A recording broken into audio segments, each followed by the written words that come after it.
Yeah, the Monday edition. No, it's not Monday at all. Let's try that again. It's the Wednesday edition, Mr. Irrelevant, presented by Door County Distillery. I'm Alex Strouf with you from the Gruber Law Office's One Call Ansel studio at the Avenue. Joshy DiMaggio is here today. He just looked at me like I was having a stroke when I said it was the Monday edition. Good to have Joshy back. Tiny Hands Hunter Vaughn back at the Everlight Solar Studio in downtown Madison. ESPN Madison is the home of the Milwaukee Bucks. Scratch that. ESPN Madison is the home of the NBA Cup champion Milwaukee Bucks, who get it done last night over the Oklahoma City Thunder in Las Vegas. Bucks are the second annual NBA Cup champions. I'm actually not speaking with enough enthusiasm. The Bucks are NBA Cup champions. It's exciting. Hang a banner, have a parade, buy the gear, get excited, because not only are the Bucks so back, they've been back for weeks, but not only are the Bucks so back, they just won a midseason tournament title, which is exciting. And I can't stand the people that aren't excited about this, because this should be worthy of a banner. Now, I will say this. Hang a banner, but only one banner, right? So like how high school gyms have it, where it's like, hey, this is the year we won the conference for this sport, and then they add the years to it. So just hang one NBA Cup championship banner, put a little 2024 on there, and then when you start winning more, you can add the years. But I think one banner should go up in Fiserv Forum for this. The other part of this is I do think they should have a parade.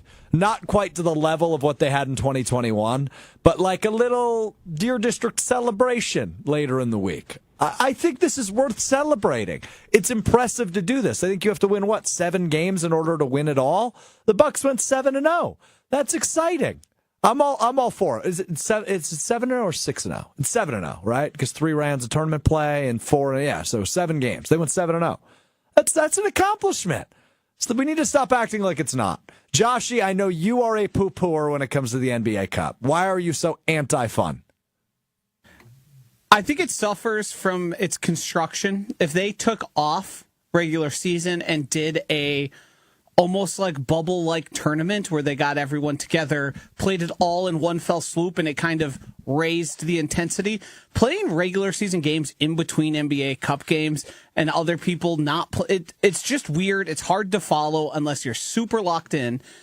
To the point last night where somebody texted me, champs, and I didn't know what they were talking about. Oh, come on. That's how far removed yes, you I am. did. I'm being 100% honest. I would not lie about this.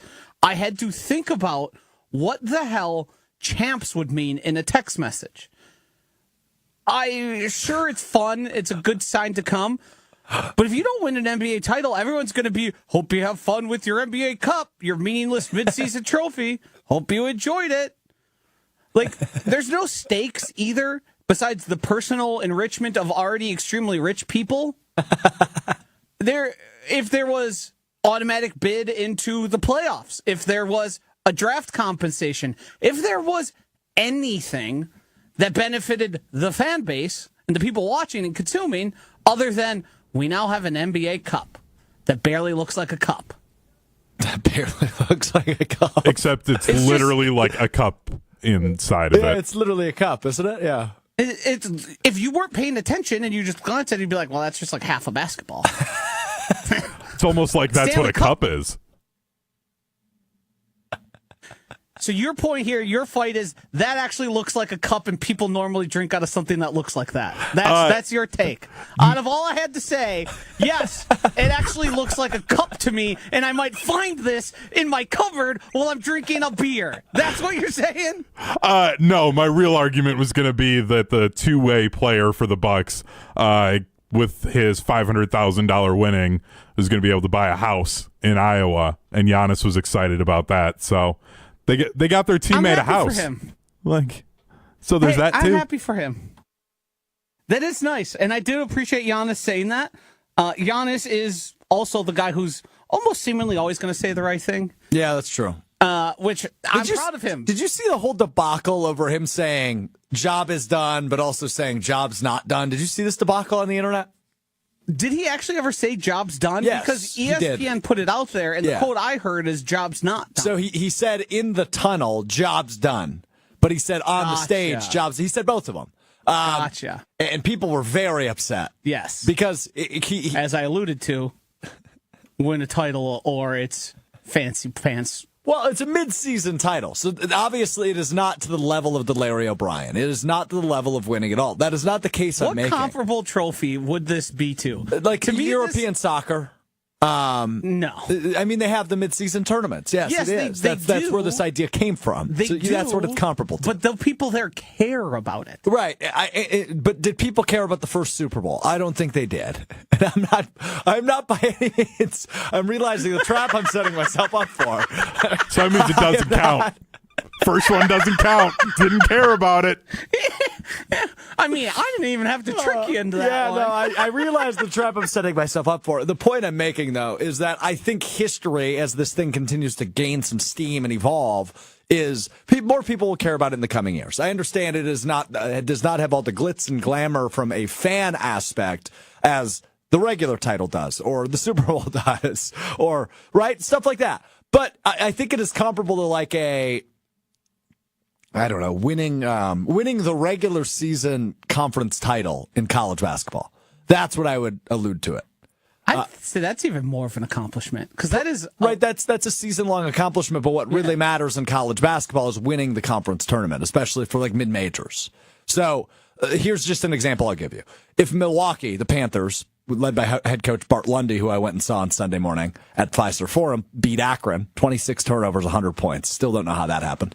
But they did it again this week. They had like 24 turnovers the other night and still scored. I don't know how you do that. Anyway, not important. If Milwaukee is to win the regular season title for the Horizon League, that will not be good enough to get a bid to the NCAA tournament, which is what actually matters. They have to win the conference tournament because only one team is going to get in.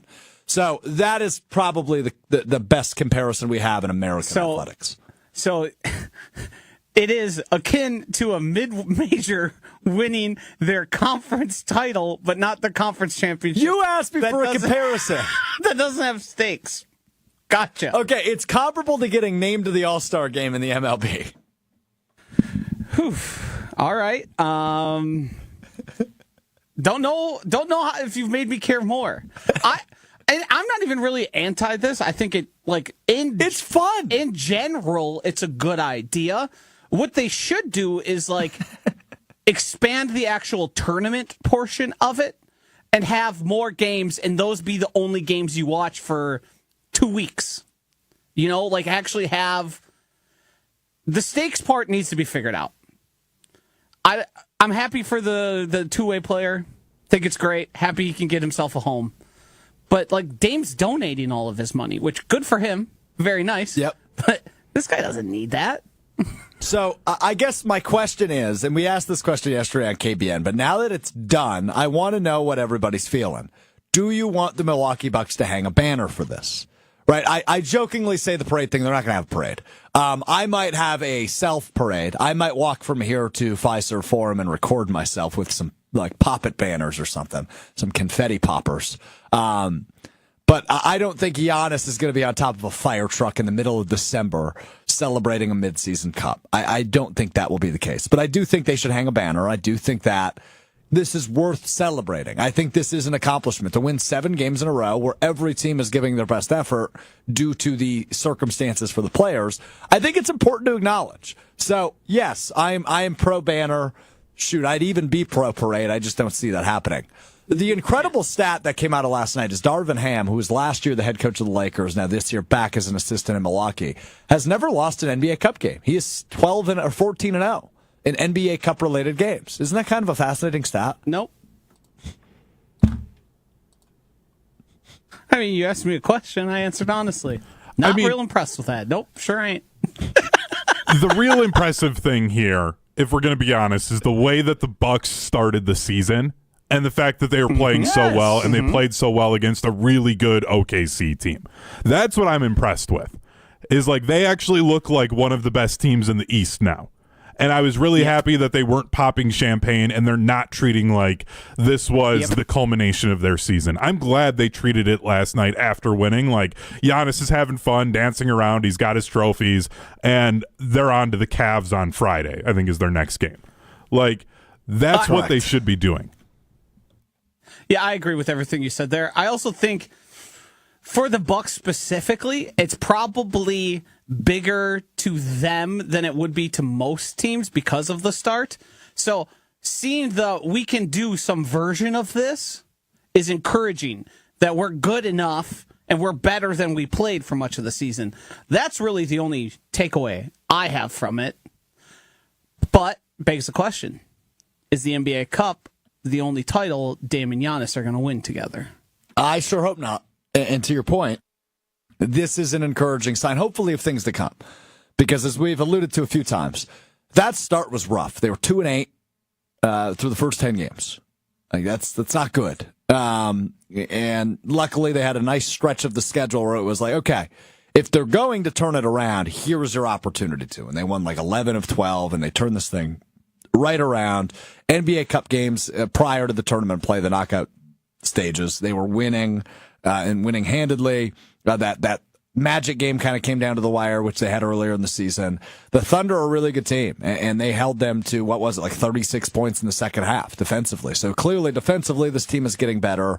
Dame and Giannis are learning how to mesh with one another. Even without Chris Middleton last night, this team is finding other options for scoring. They didn't go over 100 points, but still finding ways to score the basketball. So all in all, these are encouraging signs for a Bucks team that was heavily struggling at the beginning of the season, and are hopefully a sign of things to come. In the tournament stages, they elevated their games against good competition. Now, I don't expect to see the Atlanta Hawks in the Eastern Conference Finals, but could the Thunder get to the finals? Yes.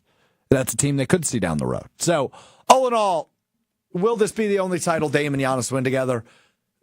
TBD. I'm not willing to say yes. I'm not willing to say no. I don't know how many years they're going to be together is the issue. And obviously they're aging. So this could be their last real opportunity to win a real title together is this year.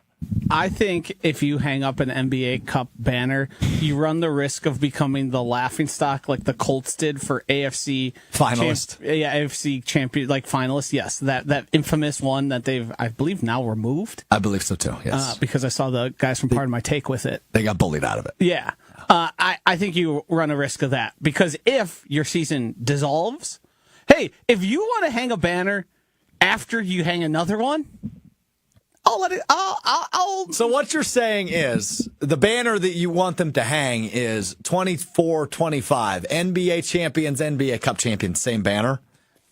You could attach it, hang it to the bottom, like an add-on. Yes, yeah. With a couple like metal hooks and a wooden sign. Correct. Okay, I like where your head's at here. Yeah. Now you run the risk of that wooden sign falling on the patrons of Fiserv Forum. You just string it up. I think you'll be all right. Make it. I mean, they're all fabric. Yeah, but I think you should make a wooden one for the NBA Cup because it's different. You know what I'm saying? Like a wooden attachment. They should put a cup on it. Ooh, just like a pint glass. Hang the trophy. See, now we're on to something. Just elevate the trophy into the rafters. Okay, I see where your head's at here. I like it. Yeah, I'm good with that. All right. Well, congratulations to the Bucks. Congrats to Dame. First trophy for him ever. Aside from like AAU, I would imagine. But Weber State, he wasn't winning anything. Obviously, in Portland, he didn't win anything. Other than what? Did he win? Did he ever win an All-Star Game MVP? I think he did win one. Probably. So I guess he won a trophy there. 3-point contest, I think he won one of those. But he's never won a real team trophy. So that's exciting. I'm happy for the guy. You're playing fast and loose with the word real. No, I'm not. This is a real thing. It's a thing they've added. If the NFL added a mid-season Super Bowl... What? We would all view it as cool and real because it's something we can gamble on. Here's the thing. Oh, boy. The more you have to convince me it's real and have to confirm this is fun, this is cool, this is good, the less likely I and I think a lot of other people out there are going to buy into it. The this is actually real thing is not a good selling point. Well, I tried. Hey, you gave it a college try. I gave it a good old-fashioned shot, and it didn't work. You know, Hunter, where are you at on this before we move on to the Packers? What, like... actually hanging a banner? Like, I was looking up Damian Lillard's Wikipedia to see what he's won. Sure, well, thank you. You're welcome. The validity of the NBA Cup. Does he got a 3-point championship at the All-Star? Yeah, 2-time 3-point contest champion. Whoa. 3rd-team All-American in college. 2-time Big Sky Player of the Year. Individual award. All-rookie first team. NBA Rookie of the Year. Individual award. Yep. Individual award. All-Star Which Game one do you MVP think- in 2024. Individual award. What do you think Dame covets more? The NBA Cup. Yeah, I would. Finally had a team that could do something. Exactly. He's never won a team award. That's important for him. Joshy, it's a team sport, bud. I'm aware. 5 guys out there. I think he thinks more fondly of his Rookie of the Year than he does Joshy, the NBA Cup. would you rather me or Tiny Hands win Producer of the Year, or would you rather Mr. Irrelevant or Jen, Gabe, and Chewy win Show of the Year? Which would you rather have? Well, you two winning Producer of the Year has absolutely zero effect on me. Well, that means you lost. That's the point I'm making. It means you lost an individual award. Oh, I'm also up for the award and I Yes. lose it to you guys? Yes, correct. Correct. But we're on the same team. Well, for this show we would be, which would be Show of the Year. That's what I'm saying. But the analogy here doesn't work. Okay, would you rather win Producer of the Year or would you rather win Show of the Year? I probably Producer of the Year. Wow, individual awards guy. Wow, Yeah, guess selfish. Selfish. Hey, guess what? When Dame won first team All NBA awards, what did he do? Turn that into more money. Oh, so you are only thinking about yourself when you come to work every day and work on Mr. Irrelevant. You're thinking about Joshy? If you're not focused on yourself, who else is going to? Me. You got to support number one here. That's my job. My job is to focus on you and Tiny Hands. Well, you could do a better job of it. All right, I'm going to bring you a You're producer the of the CJ week. McCollum of this whole situation here. What does that make Tiny Hands like? Scotty Barnes? LaMarcus Aldridge. Yeah. Yeah, that's a good one. That's Oh, a fair that's a one. good one, yeah. Okay. So Joshy is the Dame Lillard of Mr. Irrelevant. We've decided. Okay. Wow. What an unbelievable conversation that evolved into. Shout out to the Bucks, NBA Cup champs. All right, let's do this. We'll take a break. When we come back, we'll take a look at the playoff scenarios for the Packers. When and they're in Monday night against the Saints. But what is the ideal scenario for the Packers? We'll take a look at the ESPN Playoff Machine. Is that what it's called? The Playoff Simulator? correct. Machine. Got it. We'll take a look at the ESPN Playoff Machine, look at some of the scenarios in the NFC, and talk about which ones we're rooting for. I told you my ideal scenario on Monday. I will show you what it takes to get there, as well as we will discuss Enigma, Joshy's favorite guy, Aaron Rodgers, the new documentary out on Netflix. I watched the first 2 episodes last night, 1 to go. Excited to get Joshy's take on this because I'm sure I'm going to be talking plenty about it today. I will be talking about it here. I will be talking about it on Kyle Brust and Nortman from 2 to 5. Joshy, I'm going on What's on Tap with Sandy Max, 6 o'clock, 620 WTMJ to discuss Enigma with my friend Sandy Max. That's a big get for Sandy Max there. That's a big get for me. What are you talking about? I know. I was making the joke. Yeah, I am like the least. She told me she's got 4 minutes for me. Yeah, they keep it tight over there. She's got an in-studio guest coming up at 6:10, so all she can get me in at is 6 to 6:04. How did you get selected? Did she just say, "Hey, have you watched this?" So I sit next to her upstairs. My desk is right next to her, so we're always yipping and yapping. We both have an affinity for music yapper. and live performances. So we obviously we Chop it up. chop it up, right? We relate on our interests there with live music and whatnot. Sandy's a good friend of mine. I got beers with her at Summerfest over the summer. We were watching concerts together. So anyway, yesterday she said, "It's out." And I knew exactly what she was talking about. Enigma. Yeah, you're totally right, Sandy. And she goes, "Tomorrow, I want you on my show." I said, "I'm not sure I'm going to watch it tonight, but now that you said that, I will." She bullied me into watching it. So I watched the first 2 episodes, so we'll dive into that a bit later. Committed, nearly 4 hours for a 4-minute appearance? 2.5. Yeah, 2.5. We might have to have a for a 4-minute conversation appearance. about your time management. Hey, I will say this. So I went into Greg Scalzo's office yesterday after work. I don't know if he'll be thrilled I'm telling you this, but I'm going to anyway. Greg Scalzo, formerly of Scalzo and Brust, on-air host here at ESPN Wisconsin, now the market manager of GKB Milwaukee, overseeing our operations at ESPN Milwaukee, 101.7 The Truth, and 620 WTMJ. I said, "Greg, I don't know if I'm going to watch Enigma tonight. NBA Cup game, couple other things on TV. I don't think I'm going to get to Enigma." He slammed his laptop shut. He goes, "That's your bleeping job. If I was still on the air, I'd have a notepad. I'd be in my den. I'd say goodnight to my kids early, and I would watch all 3 episodes." And I go, what do you mean, Greg? He goes, he is the modern-day Nikolai Tesla. That's what Scalzo said. I go, no, he's not, Greg. He goes, it's your bleeping job. If you don't come in here with thoughts on Enigma tomorrow, I'm gonna have to have a serious conversation with you.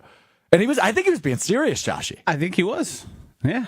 I mean, I thought I was not going to watch it either. We can get into it in a little bit. All right, we'll talk about that later. First, got to tell you about my friends over at Door County Distillery. Locally produced, handcrafted, award-winning spirits made locally in beautiful Door County. Holidays are here, people. Stock up. Door County Distillery single malt whiskey and their cherry brandy for the old fashions you'll inevitably be mixing up over the holiday season. I mean, I know you're likely like me and a lot of people. You have some time off here. Old fashions are going to be flowing. Family, friends, distant relatives, all going to be over, and you're going to want to be drinking some old-fashioned. So do it right. Do it with cherry brandy and the single malt whiskey or the bourbon from Door County Distillery. Visit their website, doorcountydistillery.com. Find the way to make the best old-fashioned with Door County Distillery, and find the retailer nearest you. Woodman's all over the state, as well as various liquor stores, Green Bay, Milwaukee, Madison, Stevens Point, wherever you're at. I always say the 4 cities I've lived in the state, but all of those areas have Door County Distillery. I know that because I've picked up Door County Distillery in all 4 of those cities. So check out their website, find the retailer nearest you, check out that huge list of unique cocktail recipes, as well as their old-fashioned mixers, which you can find doorcountydistillery.com. We step aside for 60 seconds when we return. Packers playoffs, Enigma, One Word Wednesday, what we learned, all still ahead. It's Mr. Relevant. I'm Alex Strouf.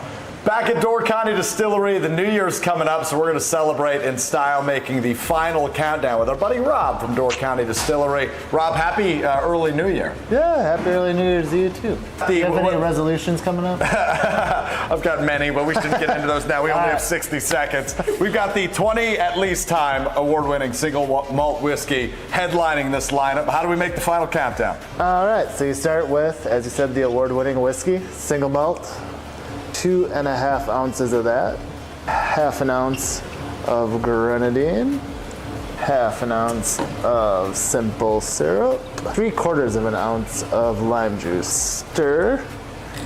Stay on the outside of the glass. Give her a little once-over around. Happy New Year to you. Happy New Year to you, Happy Rob. New Year's. The Cheers. final countdown from Door County Distillery. Oh, yeah. Oh, yeah. Check out their website with a huge list of unique cocktail recipes at doorcountydistillery.com. That's doorcountydistillery.com. There you go. doorcountydistillery.com is the website. By the way, that final countdown, you can mix that up over the holidays, too. It's delicious, so you got to check it out. All right, let's dive into this. So I mentioned Monday. I think there was a path, and I think the ideal situation for the Packers would be that the Vikings find a way to win the division.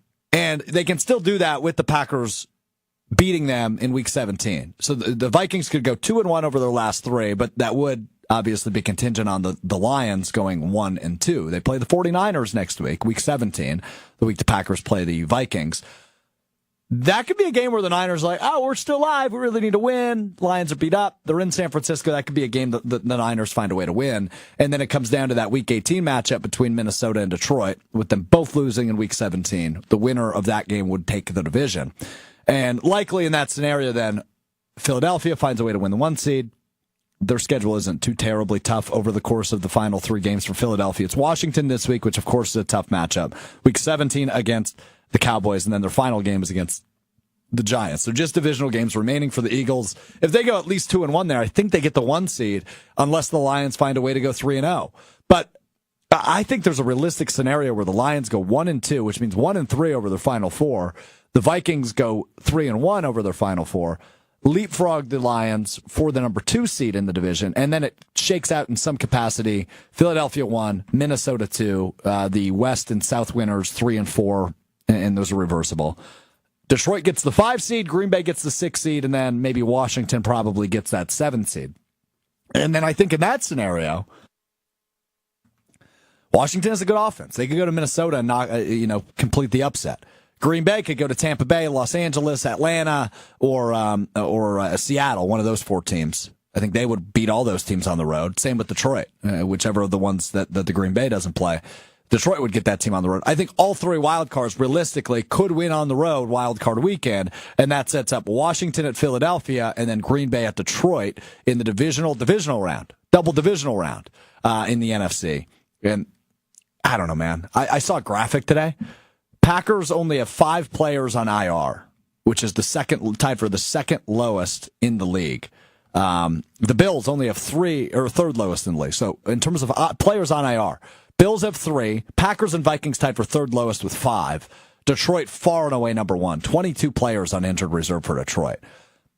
While I think they are still a damn good team, that's eventually going to bite them in the butt. Like, this might be one of those years for Detroit where health just isn't on your side and it ruins an amazing season for you, because they were certainly at full health the best team in the league.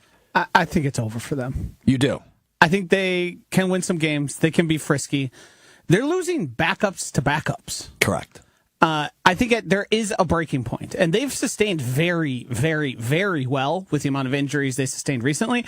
But it has to come to a head at a point. So teams just can't sustain this type of performance. And I think the David Montgomery missing, everybody's like, oh, it's Jahmyr Gibbs. They don't want him carrying the ball more than 15, 17 times a game. That is very clear. David Montgomery is like very, very, very important to their offense and the functioning of it. I think what will happen, you'll see, is stretches that we haven't seen yet of offensive struggles, because you don't have to respect the run in the same way. And then if you start pressuring Jared Goff, that makes his life worse. So combine that with the fact that you're now playing 4 or 5 guys who didn't have jobs when you started the season because they've been forced into action. Like, they're going to have offensive struggles and then just defense that is not as good as it was 6 weeks ago. Yeah, that's a really good point by you. I think I still frisky's probably the right word for them, Joshy, because they're still potent, right? Yeah. I mean, with an offense with Sam Laporta and Jahmyr Gibbs and Jamison Williams and Tim Patrick, who's come on as of late, a huge target for them, formerly a Denver Bronco, has scored 3 touchdowns in the last 2 weeks for them, 2 against Green Bay and 1 this past week against Buffalo. He's come on strong for them. So, like, they still have a potent offense, but their defense is shredded, right? Yeah, and Josh Allen and the Buffalo Bills obviously put up a lot of points. 48 points is a freaking lot of points, right? And I think that's just more of what's to come for them defensively. Their final 3 games here down the stretch for Detroit. They play the Bears this week. Week 17, they play the Niners, as I mentioned, and then week 18, the final game of the season, is against Minnesota, which I think will likely be for the division. So, yeah, we'll see. I mean, we still don't know what they're made of, but it's not like they're going to get a whole heck of a lot healthier, even if they find their way to get the number 1 seed in the bye. So, yeah, it might be over for them. You might be right. I'm still going to believe in them. I just don't believe in them as maybe the top prospect in the NFC. I probably view them as number 2 or number 3 now. I think you could have a good reason to drop them behind both of the Packers and Vikings, just in terms of how you think they're going to win a Super Bowl. I just think it's too much. And what sign do we have that this is going to stop? It seems like there's a snake-bitten team every year. This year, it was just the best team in the NFL. Yeah, unfortunately. Yeah. Which sucks for football fans, but is good for us as Packers fans. So we will see. Let's pull up the ESPN Playoff Machine. Now, I was talking to Hunter about this before the show. I was like, yeah, I've never really used this before, so I'm not sure how to use it. Oh, man, I've been fiddling around on this for weeks. Okay, now here's the thing. I was thinking back to my fandom, Joshy.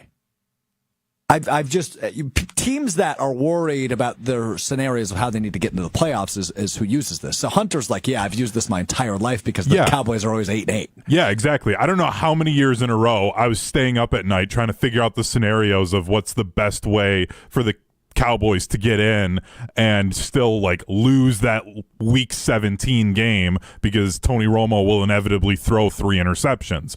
That was my life through most of the 2010s. I've used this for seeding. Boys, hold on real quick. I got news. We're going to get to this in what we learned. But Green Bay basketball, men's basketball, coached by friend of show Doug Gottlieb. Dougie G. Yeah, Dougie G. They're playing a midday game today because every year they do a local schools initiative. They invite a bunch of students and teachers out. They are playing Division II Michigan Tech. That game just went final. They lost? They lost by 2, 72-70 at the Resch Center in Green Bay. Hey, Michigan Tech's a solid program. A lot of Madison area recruits. Marcus Tomaszek, Ashwaubenon alum. His father was my high school social studies teacher. Kicked me out of class 10 times. Scored a career high. What did you say? I said a stand with him. Rightfully so. I do too, frankly.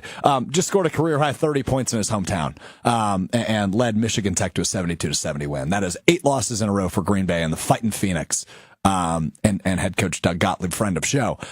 We will get to Doug Gottlieb a bit later on what He's no friend of mine. Well, I know, and we will allude to that a bit later at the end of the show. But just wanted to throw that out there. Ty Fernholz, Stoughton alum. Yeah. 9 points off the bench for Michigan Tech, all from the three-point line. He was probably the best three-point shooter I ever covered in high school, Ty Fernholz. So 9 points off the bench for him in the win. Anyway, so we'll get back to that later.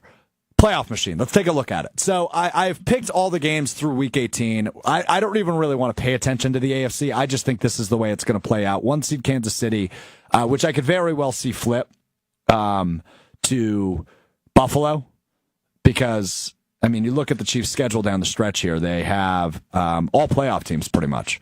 Houston in Week 16, Pittsburgh in Week 17, and then in Week 18, they play the Denver Broncos. So all playoff teams left for the Chiefs. There's a very realistic chance they could go 1-2 here, because these teams are jockeying for playoff positioning. I have them at 2-1, finishing the season 15-2. That's good for the 1 seed. I have the Bills finishing the season 3-0. They finish at 14-3. They're the 2 seed. Baltimore 3, Houston 4, Pittsburgh 5, Chargers 6, and Denver 7. So I do have Baltimore winning out and leapfrogging. I think Pittsburgh is currently the 3 seed technically, but I have that shaken out with Baltimore still winning the division, Houston the 4 seed winning the South, and then it's Pittsburgh, Chargers, Denver. Those are your 7 teams that are going to make the playoffs in the AFC. That is essentially a fact at this point. Not often you see that in the NFL either, where there's really only 7 teams with a couple games left to play. That's going to be your 7 teams almost indefinitely. It's just a matter of what the order will be in terms of seeding. The NFC side, there's several different scenarios that could play out. They mostly have to do with the AFC or the NFC West and the NFC South winner, which just quick gut check. I have that as Tampa Bay as the 3 seed and the Los Angeles Rams winning the West as the 4 seed, which is where the Packers would head as the, wait, no, that's not how I have this. I have the Packers as the 6 seed. So that is not where they would head. They would head to Tampa Bay. So couple scenarios here. So in Week 16, you have Packers Saints. I think the Packers are going to win out. I think they go to Minnesota next week and win. They host New Orleans technically next week and win. The following week, go to Minnesota and win, and then wrap up with the win over the Bears. Here's where things get interesting. Week 16, I have the Rams over the Jets. That seems like an easy pick. I do have the Falcons over the Giants. I have the Cardinals over the Panthers. I have the Niners over the Dolphins, and the Bucks over the Cowboys. I do have the Lions beating the Bears. I just don't think the Bears are good enough, despite all the injuries. Would I be shocked? No, but I have them winning. Minnesota, I think they win on the road at Seattle. So I think all the NFC North teams that are in the playoffs win next week. Week 17 is the interesting one. I have Green Bay going to Minnesota and winning. I have Detroit going to San Francisco and losing. So I have Minnesota and Detroit both losing in Week 17, which does set up then Week 18 division on the line.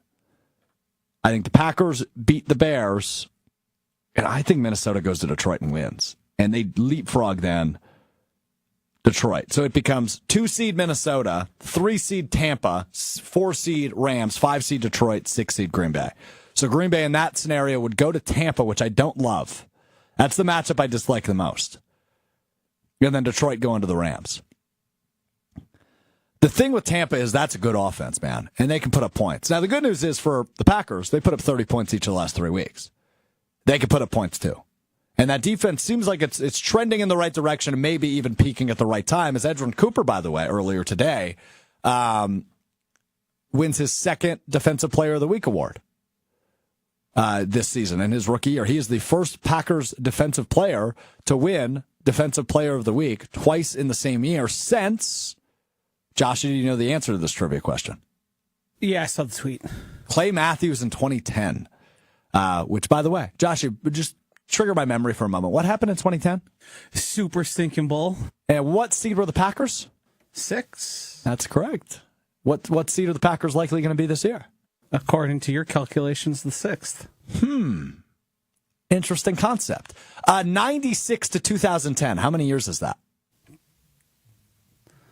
16? No, wait, 14. Sorry. 14. There you 96 go. to 2000, 14 years. 2010 to 2024. How many years is that? 14. Interesting concept, Joshy. You're doing a Packers version of the connections between Lincoln and JFK. Have you ever seen that one before? Of course. Yes. Now, This hasn't been talked about a lot, and I don't know why. Is it because we're afraid? We're scared of cats, chickens? I don't know. What hasn't been talked about? The seemingly like the chances of these two seasons having so much in common. The last Super Bowl and the potential for this one. Yeah. Like it is just pouring over with similarities. Aaron Rodgers' second year as a starter. It was actually his third year. Sorry. Yeah. Like there's just But so it was the year after his first playoff appearance. Yes. He lost in the wild card round. Jordan Love won. And, as we transition into talking about Enigma, episode 1 does a great deep dive on the Super Bowl run. And it talks about, so maybe that's why I'm bringing it up, the JFK Lincoln equivalent here for the Packers 2010, 2024. It's because it's fresh out the brain from watching Enigma last night. But like hearing Rodgers talk about, and I was going to grab the audio, I forgot to, of him saying, everybody said I never got a signature win. And I'm sitting there like, what the bleep does that mean? Oh, I haven't won a playoff game. And then he went out and did it 3-4 times in a row, 3 on the road and then 1 at a neutral site in the Super Bowl.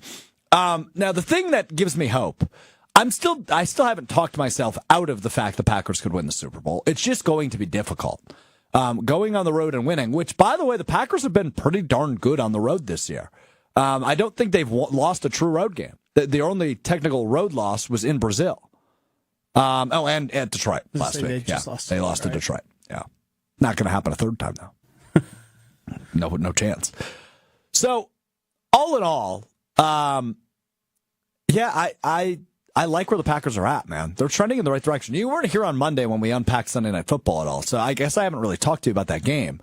I walk away really encouraged of the defense, even though they played a backup quarterback for the second half. Brad Nortman.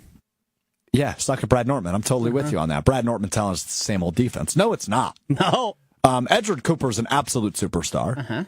The pass rush came alive. Now, look, Seattle's offensive line is not the best in the league, but they were playing well leading up to that game. And the Packers have struggled against bad they have, pass absolutely. blocking offensive lines before. I'm encouraged that the defense is trending in the right direction. Am I sold that this is them peaking at the right time? Not yet. But you have another bad team coming to town on Monday. Go get 6 sacks, go get 5 sacks, limit them to 13 points again. All of a sudden, 10 points. I'm going, whoa. Maybe this defense does have some kick. So I'm encouraged on the defense once again. If we're to play back to the previous Super Bowl, the one we were just talking about there, that Aaron Rodgers won. I did not fully believe in that Packers team until they went and smoked the Falcons. Mm-hmm. Agreed. Every game, I was the whole time it was waiting. When is this going to come to an end? When is this dream run? They're not actually this good. They're good, but it seems like they can't put it all together. And I think that's the same thing that would have to happen for Packers fans to fully believe. And I'm not even saying that's unjustified. There's enough to point to. I feel like a lot of people are looking for something that you don't really see in the NFL, and that's just complete wire-to-wire domination of good teams. Sure, you'd like to do it against some bad teams, but every single win the Packers get, it's like, well, when's the next big game? Right. It's like, well, I think if you keep answering the bell. So, I mean, I hear you saying this. You work every day with Gabe Neitzel. Uh-huh. I love Gabe, man. He is an awesome dude. He's a thrill to work with. He is incredibly smart when it comes to the Green Bay Packers. He's been extra negative this year, though, and I don't get it. Well, and here's the thing, and it must be his presentation, because I don't actually disagree with him. I think the Packers' ceiling, as it stands now, is probably an NFC Championship game, and I think that'd be very, very good. I think that would be exciting and would have me as disappointed as I would be losing a game 1 away from the Super Bowl. For where this team is, how young they are, that's extremely encouraging. And I think you could end the season. I know it's title time. I get it. But reality is reality. Being one of the Final Four teams in the NFL would be a massive accomplishment for this team the way it's constructed at this moment. And I don't think that's like that negative. Like, not saying there's a Super Bowl contender. Who would you say are like sure things for the Super Bowl right now? Bills, Chiefs, Eagles. Probably end of list. So you're not one of the 3 best teams. Yeah. I don't feel so bad about that. I don't either. I mean, mathematically, that's not an awful place to be. No. Do one of the 3 best teams win the Super Bowl a lot? Yes. Yeah, most often. Most often. But are there plenty of exceptions? Uh-huh. Sure are. Think about the Rams a couple of years ago. Yep. Right? Obviously, the Chiefs in back-to-back years, impossible to count out Patrick Mahomes. But 2 years ago, that first Super Bowl, they were not one of the best teams. They were not viewed as one of the best teams, but they had the best player. Yeah. Last year, they were viewed as the best team. Coming off a Super Bowl, kind of repeating it, being a terrific team. But even last year, they had their struggles. The Niners were viewed as a better team, and they ended up losing in the Super Bowl. So, all in all, by the way, there's still 3 weeks left. Our opinion could drastically change. If the Packers win out and they go to Minnesota in 2 weeks, and let's say they win by 10 points, and they lead wire to wire. They have a fast start like they did against Seattle, and maybe they don't stall out as much as they did in the second half against Seattle. All of a sudden, I think people are turning their heads and going, uh-oh. Green Bay is that good. Green Bay is the second best team in the NFC all of a sudden. Despite not being the 2 seed, they are the second best team in the NFC. So, plenty of time left. And I think there will be plenty of people that view it differently. All right, we've got a lot to do in a little bit of time. We got to talk Enigma. We got to talk one word. We got to get to what we learned, which is our beef breakdown. I think this will be our 7th ever beef breakdown that we do on Mr. Irrelevant. Might be the first or second one Joshy's been a part of, beef breakdown. I can't recall my first one. And then we're going to call it your first beef breakdown. We break down beef, Josh. That's what we do in beef breakdown. It is a special day. I can't wait to get his insights. Show me the beef, brother. Show me the beef, brother. I'm going to show you the money, show you the moolah, because I do that over on Underdog and UnderdogFantasy.com. If you would have flexed our picks for Sunday Night Football, you would have won some money, which I did. I won some money on Sunday Night Football. Josh, you tried to talk me out of the one that lost, too. The Jordan Love over 5.5 rushing yards. He only had 1 rush for 4 yards. But nonetheless, still good stuff. He talked me out of the one I actually wanted, which was first quarter half rushing, or 0.5 rushing yards, which was when the 4-yard rush came. But nonetheless, neither here nor there. A win is a win. We're never going to complain about winning money on Underdog, which you should do too. It elevates your game watching experience. It's fun to watch along. Won a couple bucks in the Bucks game last night too. Shout out Giannis Antetokounmpo for being an absolute superstar. Use promo code GoodKarma at sign up and play the Underdog Pick'em game. All you look at is players' projections on their stats. You click higher or lower on that. You can go anywhere between 2 picks to 8 picks. If you go all the way up to 8 picks, you can win up to 1,000 times your money. You can turn a buck into $1,000 on Underdog and UnderdogFantasy.com. Use promo code GoodKarma at sign up to a 100% deposit match and a free pick at sign up on Underdog. Play along with us. We'll get you some picks on Friday ahead of the football weekend, and we will give you some picks on Monday ahead of Monday Night Football. Lots of picks coming your way in the next couple episodes. I'm approaching 100 playoff best ball teams at this very moment. You're an insane person. Yes. I hope you win all the money. It's so fun. I can't wait until we have a Mr. Irrelevant celebration. It's so fun. If you have any interest in best ball, if you're familiar with it, reach out to me. I'll tell you a little about it. I can't get enough of it. It's the best part. You draft a ton, and it's all good players. So you're not like, hey, I might have to take the stinky person. It's a good time. Get in there. They're quick drafts, 15 minutes max. Promo code GoodKarma at sign up on the Underdog app, UnderdogFantasy.com. All right, let's dive into Enigma, the Aaron Rodgers story on Netflix. I am through the first 2 episodes. I will likely finish it either tonight or tomorrow. We've got a company-wide happy hour tonight, a little holiday happy hour. So Forgot about that. will you be there? I will. Awesome. Look forward I plan to go beforehand for the trivia. So now it's I just get to drink for free. You want to be on my team for trivia? Sure. Is Mussolini making an appearance? Correct. Oh, awesome. We got some friends making an appearance Awesome. as well. Well, I'm looking forward to seeing you out there. If Strouf's on your trivia team, like, is your back stretched out, you're going to have to carry the team. I'm just here's the thing you guys don't know about me. I'm actually very good at trivia. I'm a trivia nerd. You guys forget I participated on an annual basis in the world's largest trivia contest. You guys forget this about me. The last WTMJ trivia I attended, I was our team captain. We took 2nd place. Thank you very much. Trivia is kind of my thing. You were the first loser. Way to go. Well done. Couldn't bring it home. Couldn't bring it home. No, we got smoked by Brian D., our director of content, and then Pratik, our director of marketing, who's one of the smartest people I know. Yeah. So I didn't feel too bad about that. All right. I took notes of Enigma. Not a lot of them, but I took notes on my notepad on my notepad. How many episodes have you watched, Josh? 1.5. 1.5. Hunter, how much have you watched? Absolutely nothing outside of a couple of clips on TikTok. Do you plan on watching it? Haven't decided yet. He's such a tool. I just don't know if I can sit through it. Before we get through my notes quick, I'm just going to rapid fire through them, and then you guys can throw follow-up questions at me. I would advocate for watching it. I think it's interesting. I think it's very pro-Rodgers, which, sure, I mean, naturally it is. I think it actually humanizes him a little bit more than maybe we have in the past, which I think might be necessary. Josh is going to vehemently disagree with that take. But I think it humanizes him a little bit more. So I think it's interesting so far. I've enjoyed it. Would you advocate for watching it, Joshy?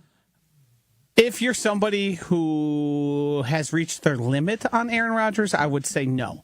If you still find him a little interesting character-wise, I think it's worth it. But as somebody who's listened to every word Aaron Rodgers has said for pretty much the past 6-7 years, as part of my job and then as part of self-loathing and hate watching, I didn't learn anything.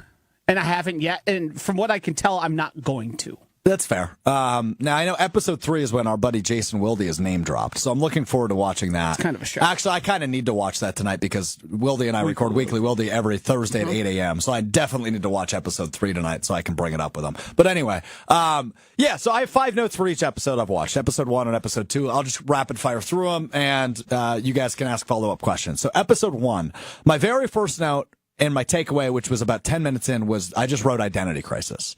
It seems like Rodgers at some point, and I think he's through it now after watching episode 2, but maybe there's still some. Okay, Joshy's looking at me with an unbelievable look right now. Yeah. He's probably not through it in Joshy's eyes, but identity crisis. My second note was dude is very clearly sharp, or clearly very sharp, but also very smug. He thinks he's smarter than everybody in the room. That's something we've always known about him. Football note here. He talks about the math that goes through his head and the percentages of throws, which I thought was really interesting. And he used James Jones, the former Packers wide receiver, as an example of a Hail Mary ball or a 50-50 ball. Right? He's like, for most receivers, if I'm throwing just a normal fly route, it's a 20% completion rate. But with a guy like James Jones, that becomes a true 50-50 ball, which gives me more of the protection and comfortability to throw that ball maybe over like a 90% wheel route or a quick slant or whatever over the middle. So I thought him breaking down the percentages was super interesting. And, listening to Aaron Rodgers talk football, despite my feelings and some of his other stuff off the field antics, will never get old. It's really, really interesting to hear. So I enjoyed that part. Did not anticipate the Marshawn Lynch appearance. The very first thing Marshawn Lynch said is, boy, he was saucy as bleep in college, which just made me chuckle. Marshawn Lynch is awesome. And then the final thing I have on episode 1 is the Super Bowl 45 recap made me slightly emotional. I legitimately shed a tear. And I'm not joking. Wow. So those are my 5 notes from episode 1. I viewed that episode. I watched. It was on. Mussolini had it on. I actually didn't turn it on my own. And then I said, well, for work, this would make sense. I might as well just sit down and watch this. So really, I'm surprised that Mussolini turned it on and you didn't. No, I thought I was going to get a certain thing, and he's less venomous than I expected in it, but he is grinding every axe he's ever wanted to grind. A lot of them come off as, here's how I'm the victim. Sure. In XYZ thing, many of them, mind you, many of them pop up. And here's how I handled it and have grown from it in my own imagination.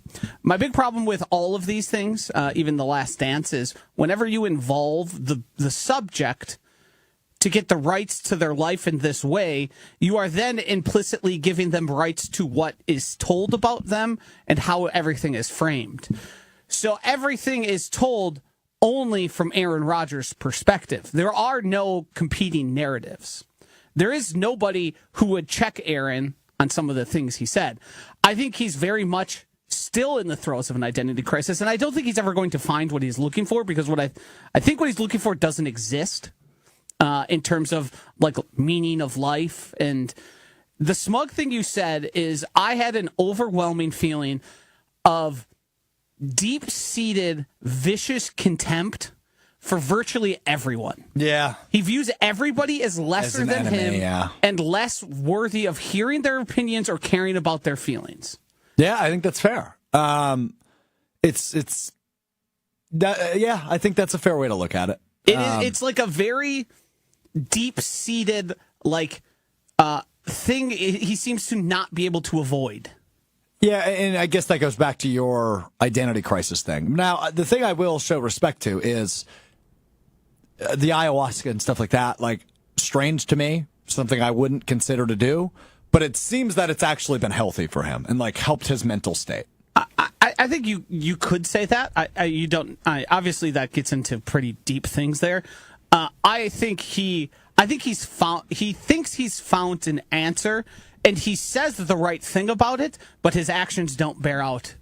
Those lessons he's learning. Sure. That's the way I would frame it. I hear you there. All right, let's rapid fire through episode 2. I got confirmation that he was formally asked to be the running mate for Robert F. Kennedy, which I didn't realize. I knew he was in consideration. I didn't know he was formally asked.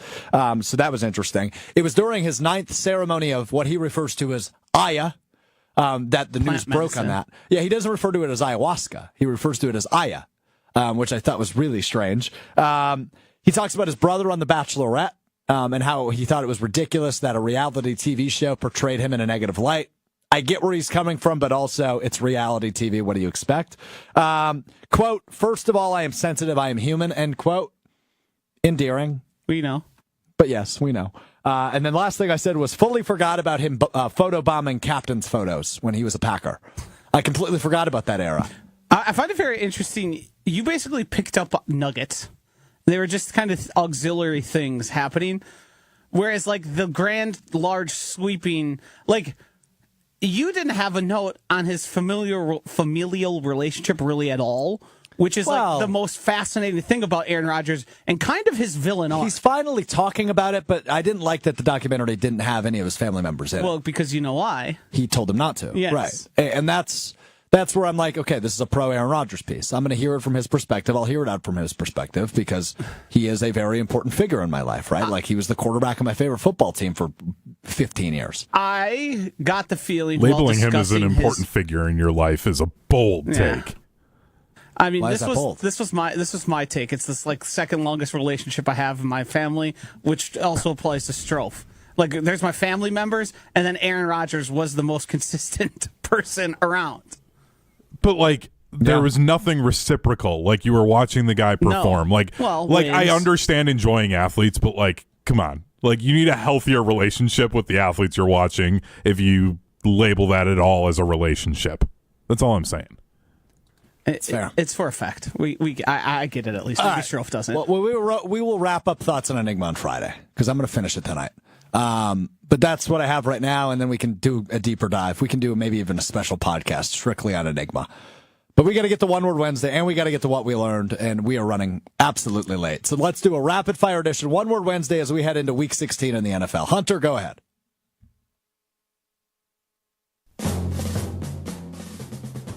All right. Former Badgers offensive coordinator Phil Longo is now the head coach of Sam Houston State. Again, right? This is a second stop there. So my word would be again. Wide receivers Will Pauling and C.J. Williams have entered the transfer portal. Era. It's just the era of college sports we live in. Unfortunate, but the era. A new trailer for the Superman movie comes out tomorrow. Okay. Talking about former Badger running back Brian Calhoun is the new head coach for Oak Creek High School. Oh. I used to talk to him on AIM. Brian Calhoun? Yeah. What was your username on AIM? That will be our one word. Big Cat 15987. Hell yeah, brother. Big Cat 19587 is my one word. The Saturday slate of football, 11 a.m., SMU at Penn State, and the Dakota marker game in the FCS playoffs between South Dakota State and North Dakota State, both at the same time. I'll say it's sexy. The word is sexy. That's a sexy slate right there. I really like that. I will be watching college football. Yes, sexy. Then at noon, Texans at Chiefs. Is this a Saturday game or Sunday? Saturday. Oh. Hello. That's my word. Hello. I didn't realize there were Saturday games this week. 3 Hello. p.m. This happens every year. Yeah. I thought that was next weekend. Nope, both. But I guess, that's right, because they both play on Christmas Day, which is a Yeah. Wednesday, so it's Saturday, Wednesday. Okay, that makes sense. But hello is still my word. 3 p.m. Clemson at Texas. Orange. Blowout. 3:30. Texas is 3:30. gonna win big. Yeah. 3:30. Steelers at Ravens. Begow. Best game of weekend. Begow. Slobber knocker. There we go, Joshy. Hell yeah, brother. And then finally 7 p.m. Tennessee at Ohio State. Ooh, this actually might be the Begow.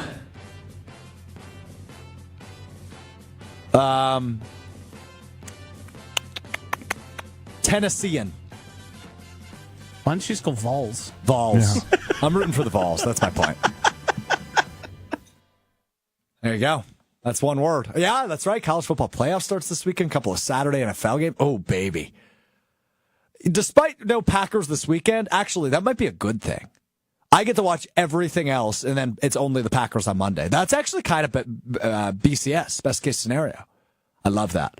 All right, as we wrap up the show every day. You learn something new every day. We learn something new today. It's time now for What We Learned, and what I learned is beef is back, baby.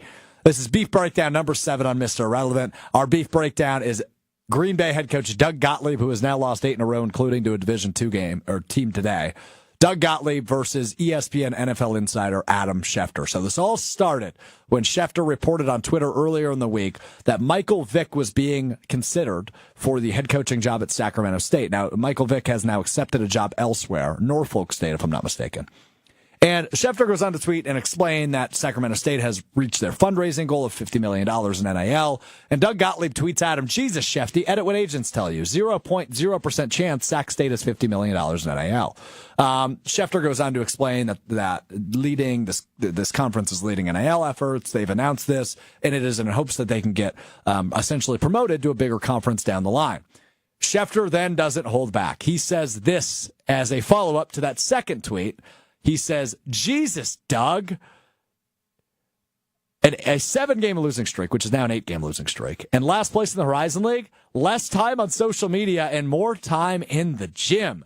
Gottlieb went on to reply, delete said reply, and said, essentially his point was, if we lose games, it will not be from a lack of effort. Adam Schefter on Jen, Gabe, and Chewy every Wednesday morning at 7:30 Central had this to say about the beef to Joshy and company this morning. Jen, Gabe, and Chewy. See, that's the whole thing, Jen. I do have that in me, and I never, ever, ever spar back. But I'm like, this is gratuitous. This is over the top. This is inaccurate. This is wrong. And if you want to come at me, I'm going to come at you. First of all, here's the irony of irony. Yesterday, I get a text from Doug Gottlieb's producer asking if I want to come on his radio show yesterday. Which I said, thank you, but no thank you. You politely declined. Yeah, thank you. I'm not interested in doing that. If I want to talk about it, I'll do it with you guys, not him. And then last night he sent me a text. He apologized and also told me that he thought my tweet was a little over the top. Well, I actually think his tweet was over the top, and mine was just a spar back, and that's it. And but whatever, we addressed it like men, as it should have been done initially, and moved on. Well, there you go from Adam Schefter. The best part of that 1 minute, 3 second clip right there is the Joshy chuckle that's inserted near the end.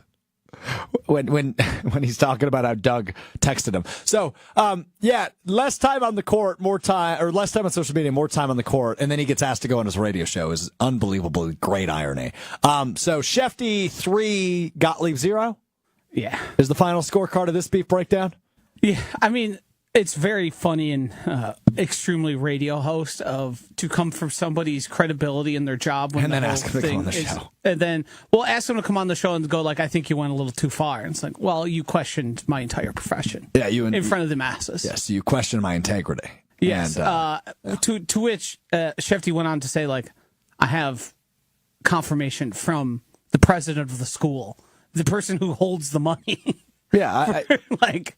Look, Schefter was way too damn good to tweet things that aren't looked at. Right? Just call him a liar. Right. It's not like he's just taking one phone call and he's like, "Oh, really? Wow, I'm going to tweet that out now." Like, it's not how he operates. So It's also foolish by Dougie G. I find What it do you do? hilarious. People complain about like, oh, guys like Schefter and Shams getting like, oh, you're just tweeting what the agents tell you. Like, well, guess what? The agents talking to the players, they're talking to the coaches. They literally have the information, so it's not like they're incorrect. Like, I don't get the whole like, oh, just tweeting what the agent said. Like, yeah, man, that's a direct source here. Like, that's a solid place to go if you're putting out news. Also, there's a critical misstep that Dougie G made here. Uh-oh. Now that Schefter was the first one to do it, any criticism he launches at anybody is going to be sent back with the record of his Green Bay Phoenix. Yeah, it's look. You guys know I've had Doug on the show twice. Like I like Doug. This was silly. No doubt about that. Yeah. He was I'm lashing rooting out for him to succeed. He was definitely. He put his hand in a bee's nest. Correct. Like, he got what he deserved, right? I mean, if you're going to try to hold somebody accountable incorrectly, they're going to hold you accountable right back. And what's going on at Green Bay is not good, right? 8 games in a row they have lost, including today, as I mentioned earlier, 72-70 to Northern Michigan, who is a Division II program. Not great. So you stick your hand in said bee's nest, you're going to get bit. And Doug Gottlieb certainly did. So Is he going to make Dougie it through get a the second season? year? No, there we go. Okay, well, you're asking very similar questions. Yes and yes would be. Yes, he'll get more than a year. I think he does have a good thing going there, but we will see.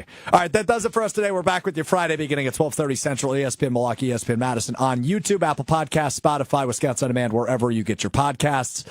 I'm looking at Gabe Neitzel right now. I think he's probably excited about the NBA Cup, but I don't know. I don't know if he is or not. I want to raise a banner. Hope you do too. All right, we'll talk to you Friday beginning at 12:30 Central, preview the football weekend, and get you some underdog picks ahead of the college football playoff and the NFL weekend ahead. Thanks to Joshy. Thanks to Tiny Hands Hunter Vaughn.